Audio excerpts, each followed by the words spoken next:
this computer. Okay. Oh, so welcome everybody. This is Emma Goodwin, Timeless Cookery. And today I have with me the wonderful Billy Dickinson. So Billy is a health coach and entrepreneur, and he conquered his chronic fatigue syndrome and ME, which I know that means you're really, really tired, but I can't remember what that stands for. You're about to tell me. Myalgic encephalomyelitis. Right. Using various alternative healing practices, he brought himself back to fully functioning, and he shares his story and success with others, both publicly and via his coaching business, Health Potion, which is such a great name, for one-to-one support. And his mission is to reduce unnecessary sickness, pain, and suffering with information, science, and technology.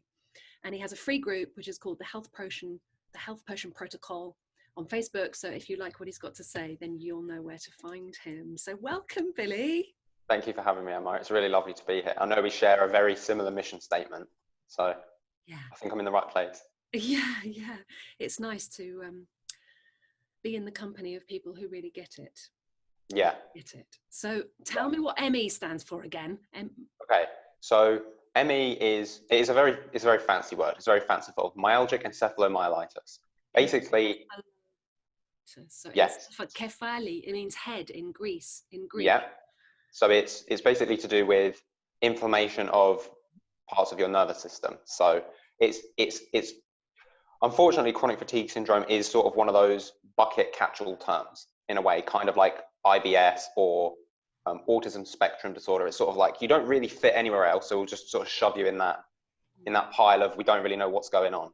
So even though it sounds like wow, we really know what's going on, like it's a really complicated word. It's sort of like we don't really know what. So it's so what happened to you? How did you feel? What happened to you?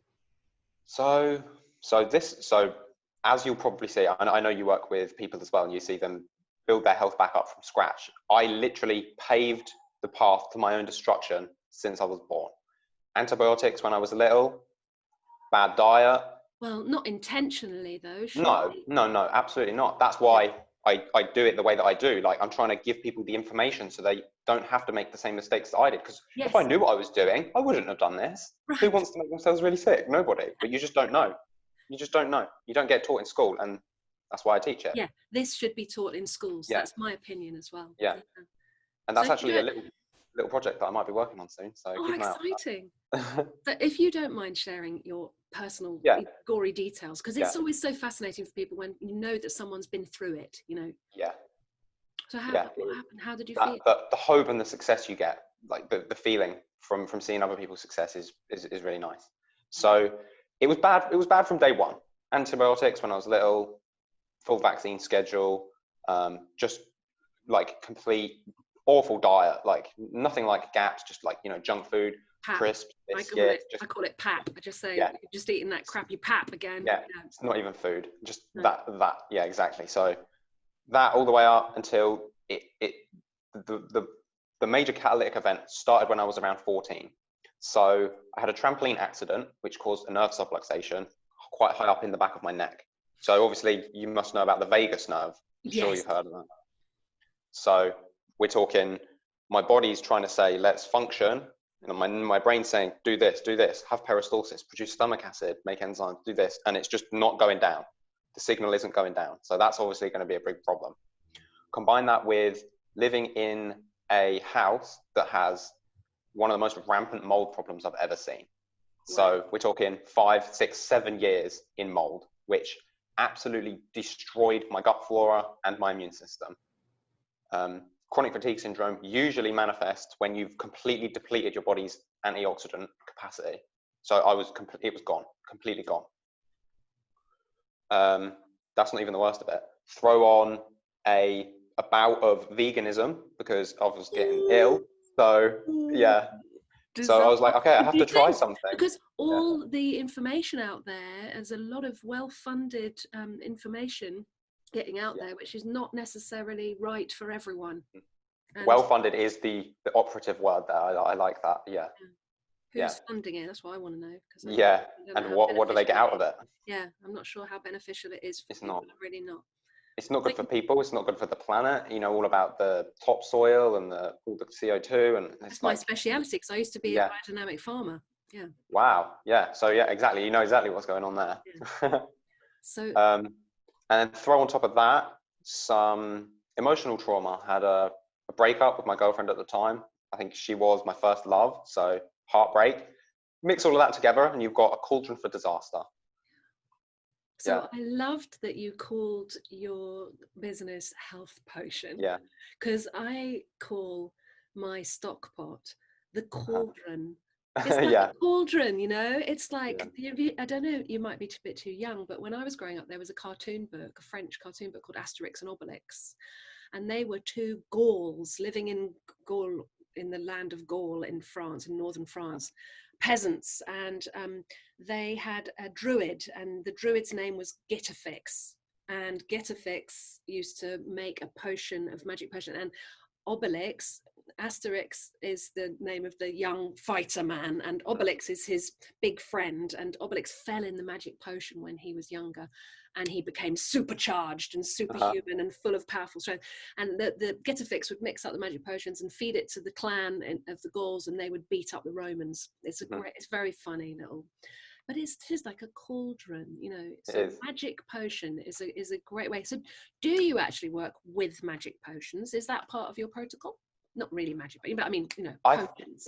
It depends. So I think that you can look at everything sort of metaphysically. So health potion, what is a health potion? Well, to me, a health potion is anything that you put in your body that actually brings you closer to health and moves you away from sickness. So you could look at, like you say, broth and like chicken stock as a health potion, vegetable juicing, homemade yogurt, but again, these are all individual things as well. They have to be, so one person's health potion is another person's health poison. So you have to make sure that it's tailored for you, and that's really the message behind health potion. Is so how do you do that? How do you go about working out how can, because we've become so far removed from our natural selves that we've sort of become senseless, and we've forgotten how to use our senses. We don't smell things before we eat them. We just read a number on a package and go, oh, it's past its sell by date, I can't eat it. You know, we've become programmed to just be ruled by the machine and the numbers, rather than actually looking at something, smelling it, touching it, tasting it, feeling it. Yeah, do I like that? No, I don't. Spit it out. Or whatever, you know.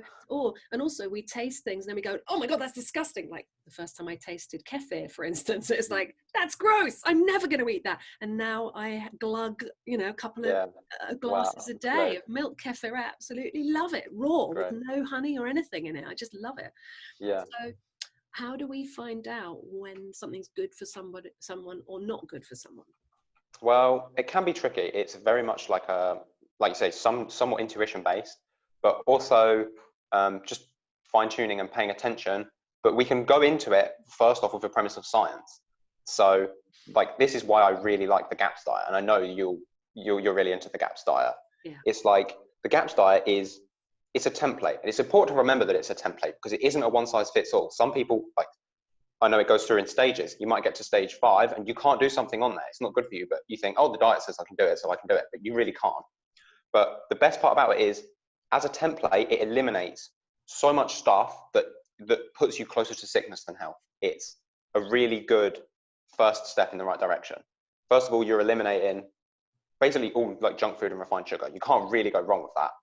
There's not really anyone that does better with it than without. Yeah, man, because let's face it, and I'm sure everyone's aware that these are not actually foods. They're food-like products of the industrial food system. They don't have your best interests at heart. They want to know how long will their products stay on the shelf before it goes off. Things are full of laced with pesticides and herbicides because of the industrial farming. So we've got micro doses of poisons and toxins there. And then they're full of preservatives. Now, if a preservative means it's not going to let bugs eat it, it's not going to let it go off, you're not going to get molds and funguses on it because it's got a preservative in it. But hey, what are we full of? What are we made of? We're made of bugs. So you're eating stuff with preservatives in it, you're actually preserving your insides. You don't want to preserve your insides. You want to keep them moving and keep that homeostasis and that flow of the living and dying, living and dying, living and dying that's going on a cellular level all day long, you know. So yeah, Yeah. food-like products out It's just window. one of the full frontal assaults of things that our gut microbiome is exposed to. You've got all of that. You've got, even like if you drink regular tap water, it's full of chlorine and fluoride, complete potent antimicrobials. Any kind of pharmaceutical medication whatsoever, not even just specifically antibiotics, but even antacids or paracetamol, or like all of them, they all affect the microbiome. Not a single thing. They interfere. Yeah. I mean, let's face it, who hasn't gone, oh my God, I really need a painkiller? And thank heavens for the allopathic medical model when we have, you know, an acute accident or something, painkillers. And thank you. It's very amazing. But I think it's time now for that model to work far more closely with people like me and you. We've had these experiences and know that the food is the medicine. It's time now for us to integrate, you know, and work together. Yeah, there is. There's a lot to be gained there, because as you say, I'm with you. I'm not about throwing everything out that we've already established. Like, you break a bone, go to the hospital. Like, they're magical. They can set the bone, they can sort everything out. But if you've got like chronic gut problems or headaches that just persist and persist, taking the painkillers isn't getting to the root of the problem. It's just masking the symptom. And like you say, they do affect your gut flora. So yeah, that is there's a myriad of things that affect our gut flora, aren't there? Yeah. It's so, almost endless. Yeah, we're sort of being poisoned from so many angles. It's quite scary when you really look into it. But the good news is, when you can see a danger, you can avoid it. Or once you see what's happening, you can go, okay, I see you, see what's going on here. I'm not going down that road, you know. So one of the ways I like to see if something is making someone strong or something, or is making them weak, is with kinesiology. And I think I introduced you to kinesiology, I think, didn't I? Tell us. So kinesiology is a method for seeing what makes your body strong and what makes your body weak. And it's called muscle testing. And if that's for anybody who doesn't already know, and it's a bit woo-woo, because people go, what do you mean my muscles can test to see if I like something or not, or it makes me strong or weak or whatever? But it's a fact, and it's a well-practiced thing now. Loads of people are trained kinesiologists, and basically your body will tell you by muscle testing whether you go strong, something makes you strong, or something makes you weak. It's binary. It's a yes or a no. It's like, will this cheese make me strong, or will it make me weak? And people can test you for it. So tell us your experience with kinesiology. Okay, so going back into my story a little bit. So obviously I told you about how I got really sick. I got really sick, like couldn't get out of bed. I had to wear a mask on my face all day because the light was so bright and I couldn't handle it. I was blind and bedridden for 95% of the day. I was completely dependent on my dad. I couldn't work. I couldn't like even cook for myself, wash myself, like completely dependent. So started doing all of this whole journey took me 3 or 4 years, and then until about 4 or 5 months ago, when so I'd been seeing a girl from Portugal. We met online for a game, and I was like, okay, it's time to fly the nest. So I just left, and now I live in Portugal with her. Obviously, she's here with me, and we're having. It's like, tell me a year ago that I could have been here, and I would be like, no way, not possible. But since I've been here, I've been trying like some different things. So I've been working very closely with a physiotherapist, and I knew that I was going to need a chiropractor because of this nerve subluxation that I had. It was a trauma that my body had come accustomed to. So every time I would have a chiropractic adjustment to release the pressure on that nerve and correct the cervical spine, it would go back because the muscles and stuff had thought, this is a place that we feel safe. So it just always went back. Yeah. So I was like, obviously I don't speak Portuguese. So I was like, Joanna, I need you to help me find like a chiropractor to help me like keep my neck, because I was having to go like every single week.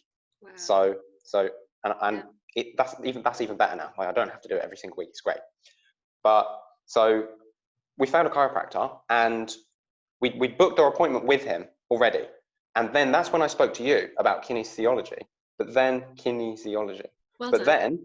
it turns out he was actually a kinesiologist. So even before I'd spoken to you, we'd booked the appointment. But there's no coincidences in this universe. I'm sure you'll agree. No coincidences. It doesn't work linearly. So it was fantastic. So we went there, and he did different tests on like all of my different organs and things to see which ones were strong or weak.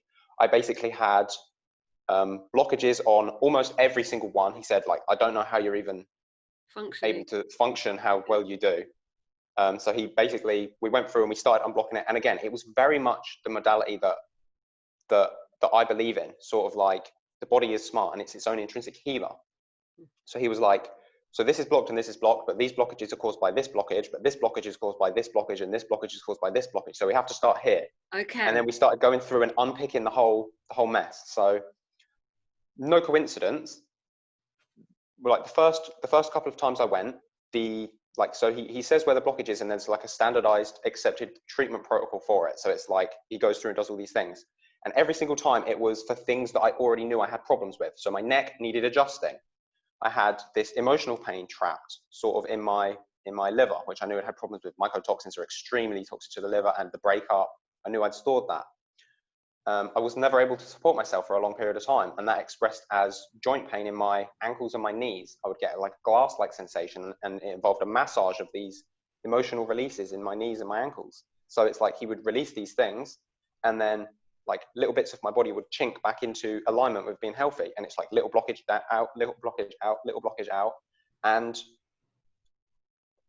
after like working with him, I would say 2 weeks after that, I would say my chronic fatigue syndrome I would say it was gone. I wouldn't have identified with it anymore. Wow. So at home in England, you had been really focusing on your diet to get you into a state where you could just say, it had been building up. So I'd been doing like probiotics, coffee enemas, vegetable juicing, GAPS diet, all these things daily, in and out, like non-stop. And there was like everything on top. So I was doing somatic experiencing therapy, which is somatic experiencing therapy.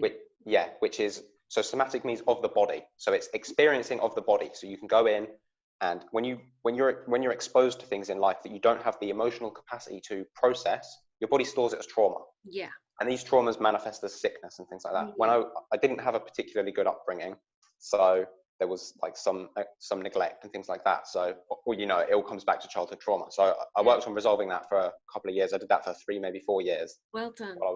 Thank you. And bless the parents in that, you know, I mean, I don't know what happened to you, and I don't know what happens to many people, but, you know, as a parent, all I can say is I feel as though I may have traumatized my children inadvertently, because we're all just trying to put the roof over our heads, pay the bills. You know, our society sort of has got us in this sort of necklock where you have to pay the debts and pay the bills, and so you can't help but neglect your children, because you have to go out to work, and you have to go and do this, and you have to go and do that. It's very difficult to not neglect children these days. I think I actually like to say, designed that way. I hate to say. I actually like to say that you are traumatized, whether you're aware of it or not. Yeah. Your parents have traumatized you. But there is no question. Just go and find out what it is, so you can stop running on that programming for the rest of your life. It's not possible to raise a kid and not traumatize it. It's not possible. Even if you're trying to come from a very loving space, and, you know, I think you've got to be an actual kind of Buddha or Christ-like person if you think you're not going to traumatize your child. Well, actually, interesting that you say that. You know, you were just talking about how it's designed so that we're designed to traumatize our kids. Well, I was looking into this recently, and traditionally we would be raised by a tribe of about 100 people. So our parents wouldn't have to meet every single need that we have. We would have different people in the tribe we would go to meet our needs. So now we can't get all of our needs met because we don't have that kind of exposure anymore. We've moved away from how we ancestrally lived, and therefore we become traumatized. It happens. You're absolutely right. Yeah, we would have been in a little village, and I realized this when my children were little. Really, the mother's role is to love unconditionally, and the father's role is to be there and support the mum and love unconditionally and show them tools and things and how to do it, you know. And the mama's job is to kind of swaddle them and love them and give them, you know, they can watch what the mama's doing and copy the cooking or whatever. And it's everyone else's job in the village to discipline them and tell them off and go, oi, no, we don't do it like that, because if we do it like that, this happens. You don't want that to happen, do you? And the kid will go, no, we don't want to do it like that. You know, it's everybody else's job to discipline the kids and to, you know, tell them what they can and can't do, and kind of lead the way and show them the way. And give them a good example of emotional intelligence and a community conversation. Because in a village, you've got to go, what are we going to do about killing that pig? Oh, yeah. Why don't we do that next Wednesday or whatever? I don't know. You know, in the village, that's how it used to be. There are places around you in the UK and whoever else you're listening in this world where there will be people like that. There will be what we call the gentle fires of the gentle folk burning bright, that you can go That's and lovely. find people who are living this way. And I don't mean, you know, like cavemen. I mean people who are paying attention to the village type mindset where you're helping each other out. And in these troubled times, we've all got to go and find our village and our tribes people, figuratively. You know, I mean, I feel like you're my tribes person and we're talking online, you know, we're in the same gang, you know, and we all need to go out and find that group and support one another in these crazy days. It's crazy, but it's kind of exciting because everyone's waking up to the possibility. It is. I'm so so look excited. at you, all happy and healthy and well after being floored and literally. Yeah. I can even go further than that. Literally. So I've got this picture. This it breaks my heart when I see it. It's me after we just moved out of our moldy house. We moved into a new place. Unfortunately, it actually had mold, but we didn't know that at the time. So yeah, disaster. I'm laying on the floor, literally on floorboards. No carpet. We had no furniture. We had to leave everything because of the mold. We couldn't take anything. We didn't take the fridge, the oven, nothing. Wow. So I'm laying on the floor, like no beds, nothing. We had to take some clothes. Obviously, otherwise we'd die from like exposure. So I was literally laying on the like the picture. I'm laying on the floor. I got my blindfold on still because I couldn't help with the move. Literally, even sitting up in the car to travel from our new house to our old house, that was my exercise for the day. I was done. I couldn't do anything for the rest of that day. Wow. So I was laying there on the floor in my blindfold, literally like dusty floorboards. It had just been renovated, so it's crazy. Literally floored like that. You couldn't have described that better. Yeah. Darling heart, wow, what an experience you've been through. And I'm sure that this is going to be an encouraging, uplifting thing for everyone to know that you can be floored. And then, I mean, so I struggled with the black mold in the last house that we were in as well. And what I found helped me was liquid zeolite, amongst other things, but lots of things. But liquid zeolite, from the liquid zeolite company, I mean, there's lots of people who supply these binders, but they just help the body hold on to the toxins and excrete them. If our own systems are a bit broken and not very good at excreting, we can help them with binders, as they're known, which is basically clays that are mined out of the earth, and they hold on to the toxins and help you excrete them. So yeah, what did you do then to specifically for the mold? Okay, so first of all, I want to say you just used the word hold on to the it's interesting. So you might think that it absorbs them. It absorbs the toxins, but it doesn't. It adsorbs the toxins. I know which is this different. word, which is an electrical thing, isn't it? It's a patient exchange. Yes. Yeah, it's so cool, isn't it? Describe that for people. It's very interesting. So when you hear the word absorb, you might think it's like it's coming in. So imagine like the school children going into a bus, for example, like they go inside it and now the bus carries them where they want to be. Whereas adsorb is sort of more like all the children just jump on the outside and hang on to it. So the bus doesn't get full. All the kids are just hanging on the outside. And the thing with this is it's got way more surface area than area inside it. So that way you're actually able to take like way more out than you would expect. One of the best examples is activated charcoal. Even if you take, say, for example, 1 milligram, it can hold about 1,000 milligrams of other, it's like 1,000 times more because it's not actually going in, it's just sticking to the side. So it's really cool. Yeah. So when I was a farmer, we bought some land so that we could have real clean meat and real, lovely chicken, pastured eggs and it's a long story, actually. I'll tell you it another day. We basically bought land, we crowdfunded and barn raised a love shack and moved into it. And then we ended up 3 years in a process of trying to get retrospective planning permission and ended up at the High Court. We took them to High Court because they weren't treating us right. But I saw the monster of the High Court system. Yeah. I was looking into the mouth of the breathing dragon. It was really quite scary. That's when I really understood that the government is not there to help us and look after us. It's there to govern our mentality. And I hate to say that because it's a horrible thought to think, well, who's looking after us then? You and me, we're looking after us. You got to stand up, you looking after you. The government isn't. Now I got completely off track. Oh yeah, I was a farmer. So one of the wonderful things that I was thinking was the real key to the retrospective planning application was that in our love shack that we built, we had a biochar stove. So this stove gave us our heating and our hot water. And at the same time, it created a massive bucket full of biochar. So biochar is basically charcoal that has been created purposefully to be incorporated into a growing system. Oh, cool. So when we are poisoned, we go to the hospital and we're poisoned, the first thing they're going to give you is activated charcoal to hold on to the toxins and help pull them out. So when a land is depleted and over ploughed, overworked and poisoned with pesticides and herbicides, we can remediate that damage. It's a bit like when our insides are ploughed over with antibiotics and they lose all their microbiome diversity. It's like, it's the same thing. The soil in your insides, as you've just read Dr. Natasha's latest book, haven't you? The Kinesiology syndrome. I know I'm still a few pages off the end.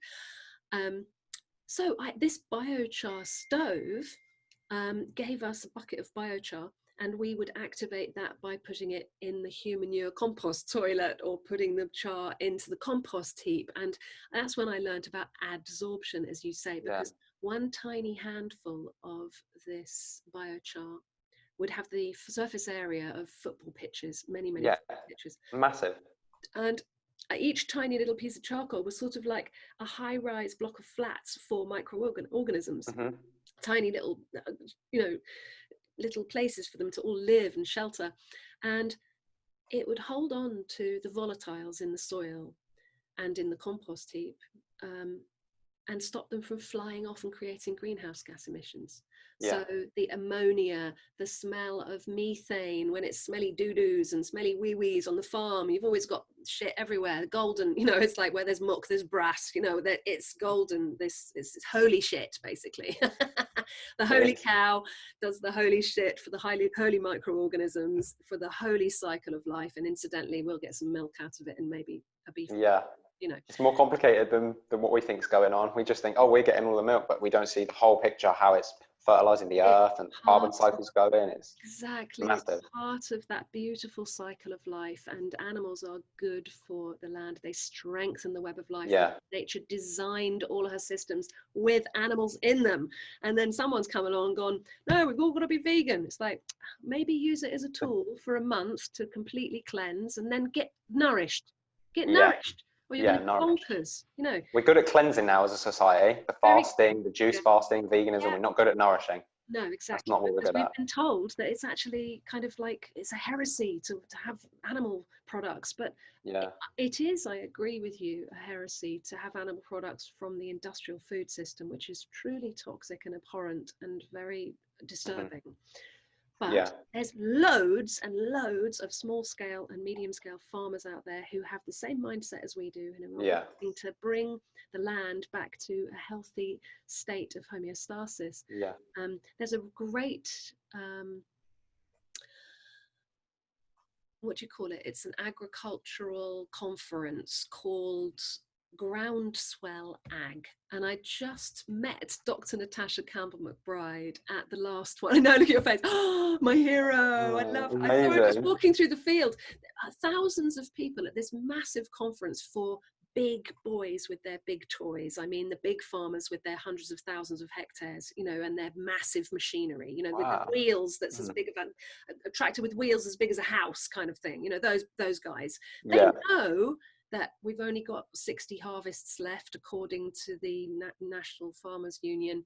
That was a few years ago. They said 60 harvests. That was, they reckon we've only got, if we carry on the way we're going, there's only 60 harvests left. It's like, shit, we've got to do something. It's going to change. It is changing, and it's wonderful to see the change.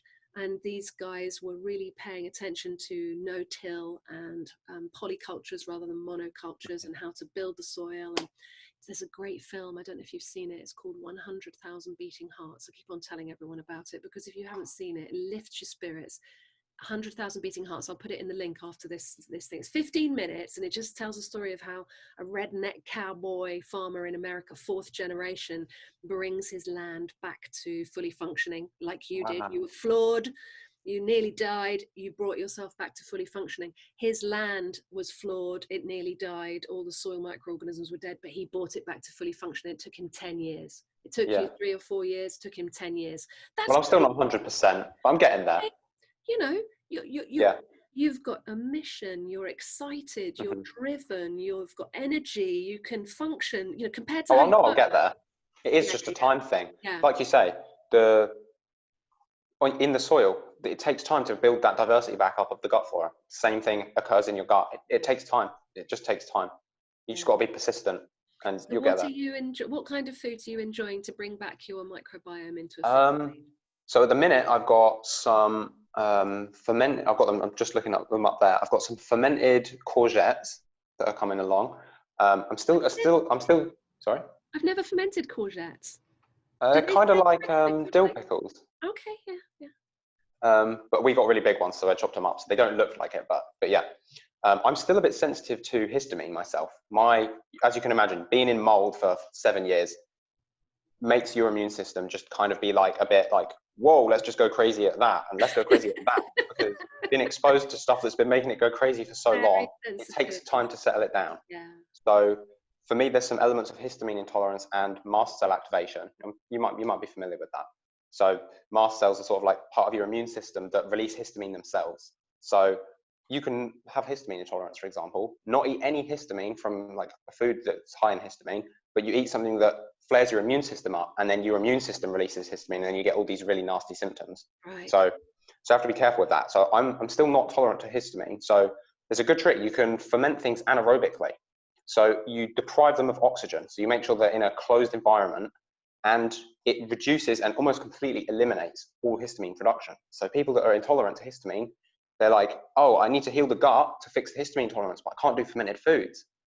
The reality is you can. You just need to ferment them the way that this is actually the way we traditionally fermented them. We would always ferment anaerobically. So is that in a brine then?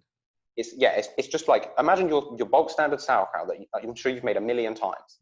All you do is put it in a vessel that is an anaerobic fermentation vessel. So this basically just looks like it has an airlock. A closed kiln jar, or But not? that can do it, yeah. That can do it. If the seal is good, yeah. So it needs to be airtight. And if they're the kiln ones with the clip top, they do the self-burping, don't they? Yeah. Yeah, So, those do it. That makes it anaerobic. That will then give you a variety of anaerobic bacteria. Mm-hmm.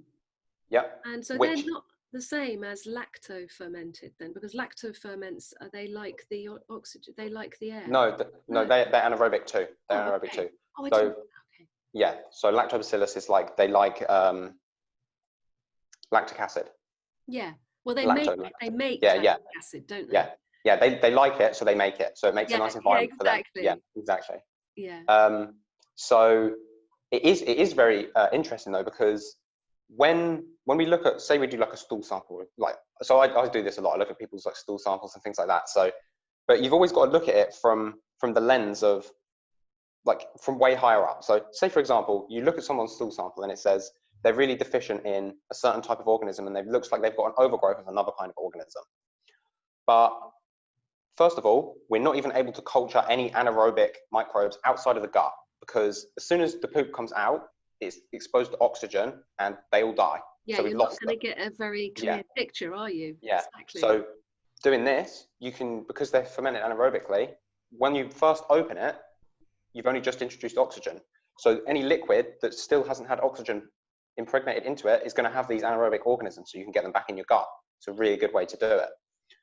And also, something that I wanted to touch on was, when you look at this test, and it looks like this one is the overgrowth, it looks like it on a test, but that doesn't necessarily mean it is. It's a snapshot, and you don't know if this organism has overgrown for an intelligent reason. A really, really common one, and I know you'll have seen this because you've just read the GAPS book. If you've got, say, mercury exposure, amalgams in your teeth, for example, and this is constantly coming into your gut, yeasts will overgrow to eat this and metabolize it. They use it for fuel, they use it to grow, they're protecting you. So then you do a stool test and you see, oh, I've got a candida overgrowth. So you take loads of antifungals, you take like allicin and neem, and you don't just kill those organisms that you're targeting that you think that are bad. They're actually not, and you're trying to kill them. You also decimate your whole rest of your microbiome, because you look at one of the most common ones. So people want to stay away from, I'm assuming your audience more want to stay away from like antibiotics and antifungals as the harsh, but then they will move towards something like oil of oregano, which is more of a natural product. Very dangerous, but it's very dangerous. It's very strong. Yeah. One drop of oil of oregano takes 18 grams of loose leaves to make. I don't know if you've seen what 18 grams of loose dried leaves look like. It's like a bag like this to make one drop. Yeah. So you're putting that in your gut. That's it's intense. just it's a broad spectrum antibiotic. You're just nuking it like the same way you would have done if you took an antibiotic. And it's completely destroyed the diversity. Oregano oil internally, personally, I would not. It's extremely strong. Yeah, unless I really had a practitioner who knew what they were doing. I'm not really. I mean, I read about the science in the Weston A. Price magazine, but I'm not really focused on the whys and wherefores and trying to identify specific things. And I'm just trying to reach Joe Blogs and Mrs. Exhausted and kids bouncing off the walls who haven't got a clue and don't know where to start. Yeah. They just haven't got a clue and they don't know where to start. And they're not realizing that the vegetable oils and the margarines are actually killing them. And, these very simple changes. You just make a few switches. You switch this for that and you have that for this instead. And then you just cook a bit of this and cook a bit of that, and then suddenly you start to see differences and you start to make changes. But then, of course, I need someone like you who's a bit more into the specifics and the science and reading. See, I don't bother with any kind of stool charts. I was thinking about the Bristol stool charts, about as far as I get. It's like, are you constipated or are you not? Are you the other way? To just work more simply is what I've been doing. I'm actually on the same boat as you. I do agree. I like, if people come to me and they haven't done tests, I do not encourage them to do tests. Yeah. I'll tell you what I do talk about. So if we do like this kind of approach, we figure out what's making them sick, what's making them healthy. We're trying to make them healthy, but there is still something wrong and we just can't get on top of it. It's usually because there's something in the gut and it's entrenched. Like you say, you've got all these different porous surfaces. And they can be stuck in biofilms and they're really hard to get to. I use a technology called Bioresonance. I don't know if you've ever heard of it. Yes, I have. I'm about to do an interview with my friend Mary, who's got a Bioresonance machine, because I really want people to know about this. It's really I've got one myself. Have you? Yeah, I do. I've actually had two. I had a better one, but I left that back in England with my dad. But I've still got the little one that we got first. It's fantastic. So it's not a diagnostic tool. You cannot use it as a diagnostic tool. You can use it to give you some really good insight. Everything in this universe is energy, frequency, and vibration. If you've ever researched Nikola Tesla, you already know that. I'm sure you have. So everything is vibrating at a certain resonance. So say, for example, you've got Candida albicans and it's vibrating at frequency 5001. You put this bioresonance machine on you. So this one that I've got at the minute, you put one pad on your wrist and one on your ankle, and you run the database of frequencies through your body while you're attached to a heart rate variability monitor, which just goes on your finger here. So heart rate variability is a very interesting science. Even if we take it completely out of bioresonance, it's very broadly studied and it's becoming like, wow, this is really important. It's not just about how often your heart is beating. It's about the difference between the size of each beat from beat to beat. So if you've got one heartbeat that's like this, and then the next one is this big, and the next one's this big, and the next one's this big, there's a big variability going on. And this indicates you're in a parasympathetic nervous system state. That's fight or flight. Rest and digest. That's rest and digest. Sympathetic's fight or flight, parasympathetic, rest and digest. That's it. So it indicates that your body's at rest. So anything you do that moves your body out, like decreases the variability, you good? Somebody's ringing me. I'll have to just ask them not to. Go ahead. So anything that decreases the variability, so these beats become regular. So it's like beat, beat, beat, beat instead of beat, beat, beat, beat, it's not changing. It's staying very rigid. Means you're in a stress state. So you can apply that to a million different things. Like you can eat a food that you're sensitive to and then test your heart rate variability. If it's gone down, you've eaten something you're sensitive to because your body's now stressed chemically. Can we get that on an app or something? Yeah, it's called Welltory. What's it called? Welltory. Welltory. Yes. Measures your heart rate variability. Welltory. Yes, correct. Really? Welltory, like Tory, Yep. as in conservative Tory. That's an unfortunate name, but anyway, I'll look into that. Maybe you can send me the link and I'll stick it in. Yeah, it's very simple. All you do is you put your finger over your camera on the back of your phone and it measures it through that. So you don't even need to buy anything. You can just use it with your smartphone. It's really cool. So what we do is we run through this whole database of all these different frequencies. Say it gets to frequency 5001. This causes a stress response to your body, which indicates to the software this caused a stress. So now we know this organism is causing physiological stress to the body because that's the frequency that we applied. So that means this is actually the problem. So we could go to a frequency, say 5070, and say it's Lyme's disease. So 5001 had no reaction, even though on the stool test, Candida looks like it's the problem.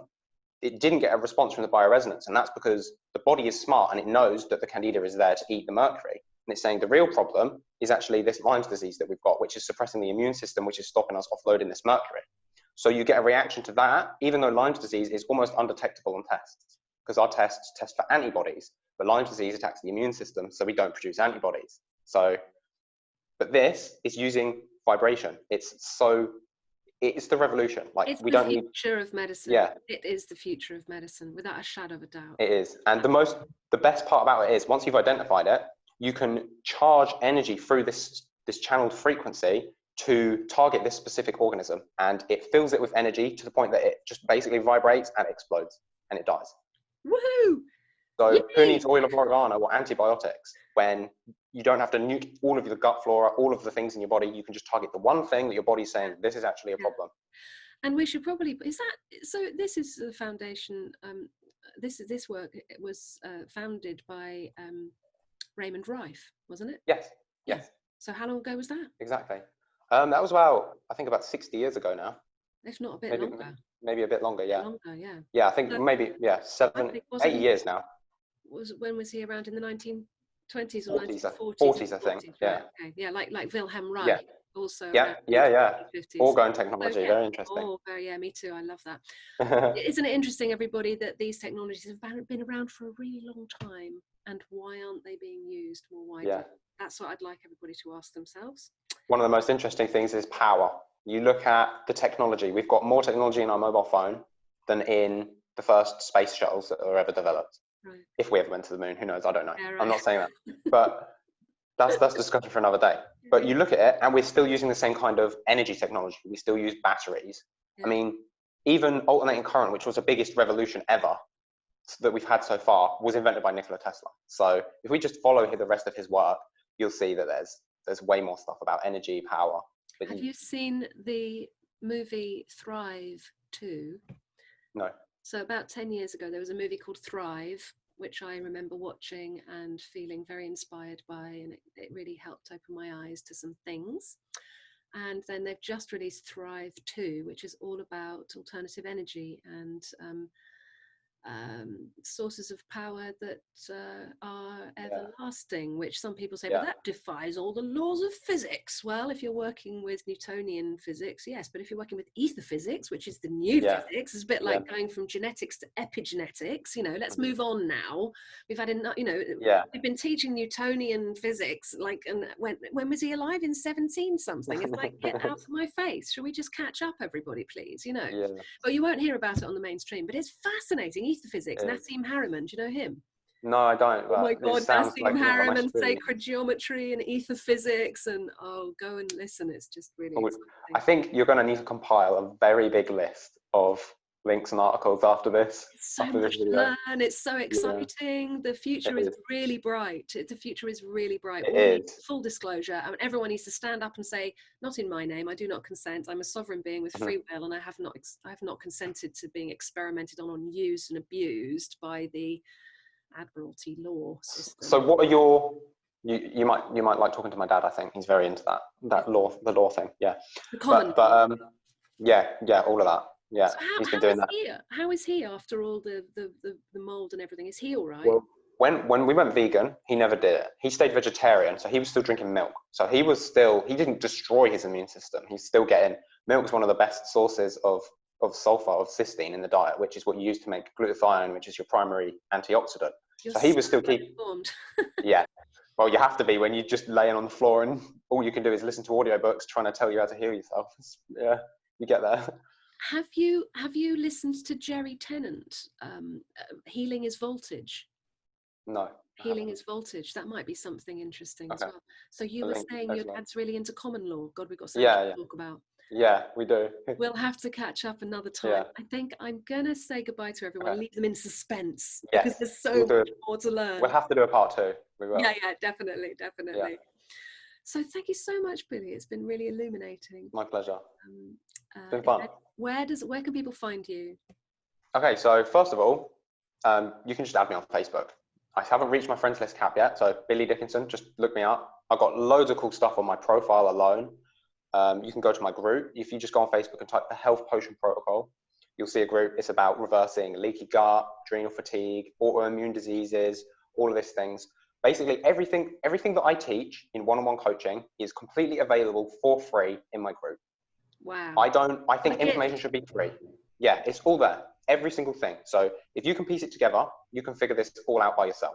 If you need help with it, that's what I'm here to do. Like that's why people pay me, because it's very complicated. And as you say, I just got the knowledge. Like I've been doing this, and honestly, I think I have a knack. I feel like this sickness was simultaneously the best and worst thing that ever happened to me. It completely destroyed my life, but it's given me the opportunity to build such a fantastic life where I can help so many people. You've been through the dark night of the soul, and you're only, I don't know how old you are, but 23. Well, man, you've got your whole life ahead of you. You've already sunk down to the darkest depths of despair. So, these things are sent to try us. For those people out there who are really in the depths of despair, there's great hope. I'm a bit the same as you. I try and do lots of free everything. So look, here's how you cook a stock pot. Here's how you cook this. Here's how you cook that. But it is hard when you're like, what am I supposed to do? And you're all brain foggy. And so it is good sometimes to have someone hold your hand and be a friend and be a really big motivator and a support to go, come on, you can do it. You just got to put a stock pot on. It'll take you 5 minutes. Come on.